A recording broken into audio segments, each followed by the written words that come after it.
Hey guys, so it's been a while since I've last uploaded on the channel, but that's been because I've been busy with work and life going on, so I do apologize for the lack of content on this channel. But I'm back and I'm planning to upload a lot more frequently now.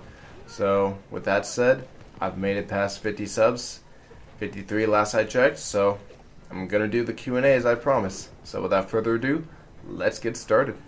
Our first question of the Q&A comes from Grenade Egg. Do you plan on ever making videos on PC games? Or at least other consoles? So, thank you for your question. Currently I don't have any plans to do anything related to PC games. At least not at the moment. Right now I just want to stick to console games. Although I do find myself a bit interested in some Halo PC games, fan-made games like Installation 01 and Project Contingency. And there's also games that are already out like Gmod that I do find interested. I like to play some Prop Hunt and Trouble in Terrorist Town. Those look like a lot of fun. So while I don't have any plans to do some PC games now, I'm not ruling that out in the future. I think I might be interested in trying some PC out in the future. Our next question comes from Ross Graham, who I doubt is related to John Graham, who asks, "What's under your fedora?" Thank you for your question, but I can't answer that. Trade secret. Nobody knows what's under there, and nobody's ever gonna know. Our next question comes from Techno Ida. I think I'm saying that correctly. Top or bottom? In what context? I have no idea what you're talking about. So I'm just going to assume you mean maybe split screen. Since I'm obviously the better player, I would always like to stay on top to establish my dominance over the other lower player. Our next question comes from Maurizio, who asks, "Would you ever live stream games, Halo or other franchises?" Thank you for your question. I actually do live stream from time to time using my Beam, or as it's called now, Mixer, which I think is stupid.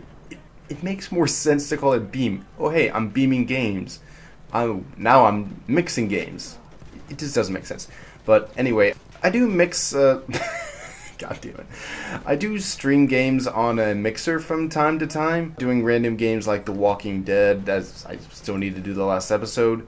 I've done some zombies, I've done some Halo custom games, so I will stream games, and I do have another channel called RZI Plays currently, which I have yet to do some content for that, but plan on uploading some content for that channel soon, and possibly getting some channel art from my boy RZI. So, thank you for your question. And speaking of my boy RZI, he asks the question, favorite elite rank? So thank you for the question. For me, I think the answer is pretty obvious when I say the rank of the Arbiter. The rank can only be held by one elite at a time. It has a long history within the Sangheili culture, once being a rank of prestige and honor, and as Fal Chavami went against the Covenant beliefs, it became a badge of shame until the Arbiter, Thel Vadam, brought honor back to the rank throughout the events of Halo 2 and 3, and currently in, well, what's really going on in the Halo universe. It's just kind of a mess right now, but yeah, that's my favorite elite rank, the Arbiter. Our next question comes from Lunar Thunder, who asks, "If you manage to become a popular YouTuber, what are your biggest concerns regarding you or your channel?" So thank you for your question. I guess my biggest concern would really be just losing sight of what's really important. For me right now, I just want to make entertaining content, whether it be funny, thought-provoking, or both. And I don't want to lose sight of that.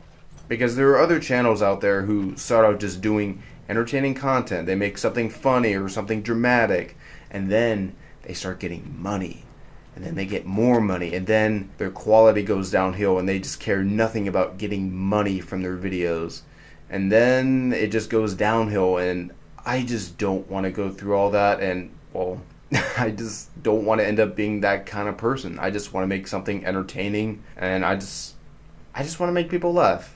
Throughout my life, that's kind of what I've always wanted to do. I just always wanted to make people laugh, and I've always wanted to entertain people, and with this channel, this is my chance to do so. So I don't want to lose that. I don't want to lose the sight of what's important. I want to make you guys entertained, and I want to make you guys laugh. So hopefully that answers your question. So our next question comes from The Game Addict, who asks, "Taking into consideration campaign, multiplayer, and other modes and features, What is the best overall Halo game? So thank you for your question. I think I'm going to get a lot of hate possibly for this answer, but I think taking everything into account, I would honestly have to say the best overall quality game, while not my personal favorite, would be Halo Reach.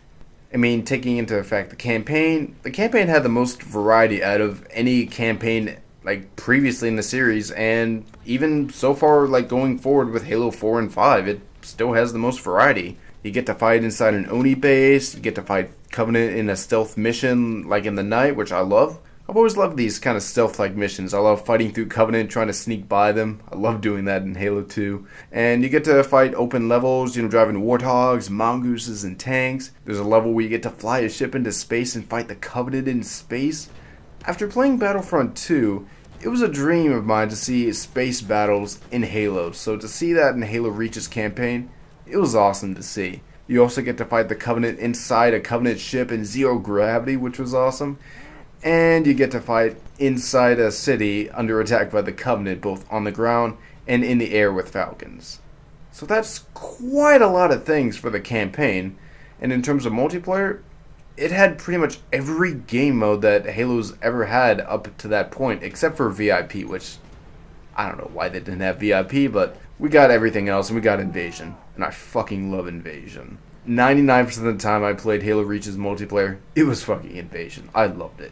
You had Firefight, you had Forge, which was the best at the time until it was dethroned by Halo 5. It just has the whole package. I mean, especially with its campaign, whether you like the story or not, Reach, the Fall of Reach, I can get by that personally, but for me, the campaign, the multiplayer, Firefight, Forge, customization, it's this fantastic package. But for me, my personal favorite is Halo 2. I just have fond memories with Halo 2's multiplayer, playing with my brother, my sister, a friend named Kevin, who was like one of my brother's friends. We had a blast playing Halo 2's multiplayer. And I just look back fondly with Halo 2's campaign. I memorized all the dialogue, I memorized all the level layouts. For me, Halo 2 is my favorite personally, but in terms of overall quality, I do have to say I think that would probably go to Halo Reach, although I'm probably going to get a lot of hate for that, but that's just my opinion. And speaking of Halo Reach, our next question comes from Talkverse Gaming, who asks, give your best reason for Noble 6 being alive. I don't support it, it's just a meme. Well, let's just get it out of the gate right now. He's dead. He's fucking dead. I mean, to say my reasoning for how he could be alive is we don't actually see it. I mean, I guess that's pretty much it. I mean, we don't actually see it happening, but it's been confirmed multiple times recently by Grim on Twitter that he's dead, so let's drop it. He's fucking dead. I don't care what anyone else says. He's dead. Our next question comes from Castle, who says, what's the one place in a video game you would like to visit? So thank you for your question. Kind of a hard one because there's a lot of worlds that I would just love to visit, or at least places from certain worlds in gaming. But I think I'm gonna have to go with saying Helios for me personally. Like, I found myself interested in the elite culture in the Halo series for the longest time, ever since Halo 2, and to see St. Helios for the first time in Halo 5 was amazing. It'd be interesting to see more St. Helios, hopefully in Halo 6, and if there's one place that I would like to visit in a world, or one place from a video game that I'd like to visit, St. Helios would definitely be the one place. Our next question comes from Spartan of Luck, who asks, what are your motivations and inspirations for this YouTube channel? Also, do you agree that Moa should make a return in future Halo games? I really like my Moa bites. So thank you for the question. I've had quite a bit of inspiration for this channel, and while I'm starting out with just doing gaming content now, I do want to move on to other things other than just gaming later down the line. That these channels, these inspirations have inspired me, like the Nostalgia Critic, the Angry Video Game Nerd, Hello Greedo, just to name a few. Those are some good inspirations for me. And in terms of the Moa question, while I do think the Moa are pretty cool, I think they should only be brought back if it makes sense in the lore. Although I do think, like with Halo Reach and how they had the Moa, I do think they should definitely bring back some wildlife into the world that you could actually interact with, like Halo Reach did. So our next question comes from Brandon Stevens, who asks, if you could live through any period of the Halo universe, which would it be? So thank you for your question. For me, I personally want to see the I like to watch the Blooding Years. And in my opinion, for the Halo television series, like we know jack shit about the television series. We don't know when it's gonna take place. We don't know what's gonna happen, when it's gonna come out. But for me, I want to see the television series. I want to see it take place during the Blooding Years, because we don't really see much or really know much of what happened during that period of time. And well, I just like to see more of it. So that's my vote. I want to see the Blooding Years. So our next question comes from Ecumen Archives, who asks, whose army would you join in Halo? The Prophet's Covenant, Jules' Covenant, or the Banished, and why? So thank you for your question. Well, the thing is, like, the three factions, they're all evil, so I guess I would probably have to choose between the lesser of the three evils, which I think for me would probably be Julim Dama's Covenant. Why? Well, he actually had a legitimate reasoning for hating humanity. He was held captive by Oni. He learned of an Oni conspiracy to have the Sangheili rile up against each other and have a civil war amongst themselves so they wouldn't threaten humanity. And his wife was killed. Well, her wife was killed by one of the Arbiter's ships, but still, she was killed. So that's quite a bit of reasoning for why Julim Dama should hate humanity, and probably the lesser of the three evils because, well, you can't really blame him. I mean, you can't really blame the guy. So, to answer your question, I think I would join Julim Dama's Covenant, but if I was an elite joining his Covenant, I would want to look like an elite from the original Covenant, because, well, Halo 4 and Halo 5 elites look like shit. So our final question comes from Illicit Gamer. I think I'm saying that right. I'm sorry if I butchered the name. But he asks, what is Halo to you? More specifically, has the series taught you anything or have learned something from it? So thank you for your question. What Halo means to me, this may sound weird, but for me, Halo is kind of family in a way. I mean, it's always been there for me.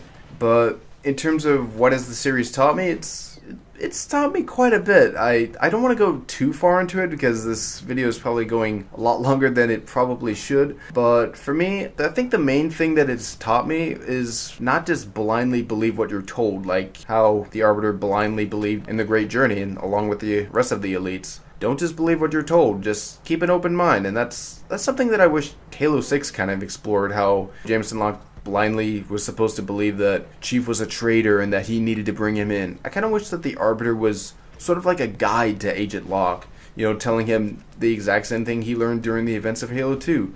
Don't be so close-minded. Don't just blindly believe what you're told. Keep an open mind to things and just think for yourself. So there you have it. That was my final question of this Q&A video, which begs the question, when will I do my next Q&A video? Well, I think I'll do my next Q&A video whenever I reach 100 subscribers, which I am currently at 53, I think, as of recording this video. I'm not sure. I just want to say thank you to all you guys who've subscribed to me and have stayed subscribed. Even though I haven't really been posting much content now, I'm trying to change that. Now I'm hoping to produce a lot more content on the channel. So to everyone who's stayed subscribed, thank you so much. And you guys mean a lot to me. So thank you for staying subscribed. Thank you for the support. Thank you all for watching, and I'll see you guys in the next video.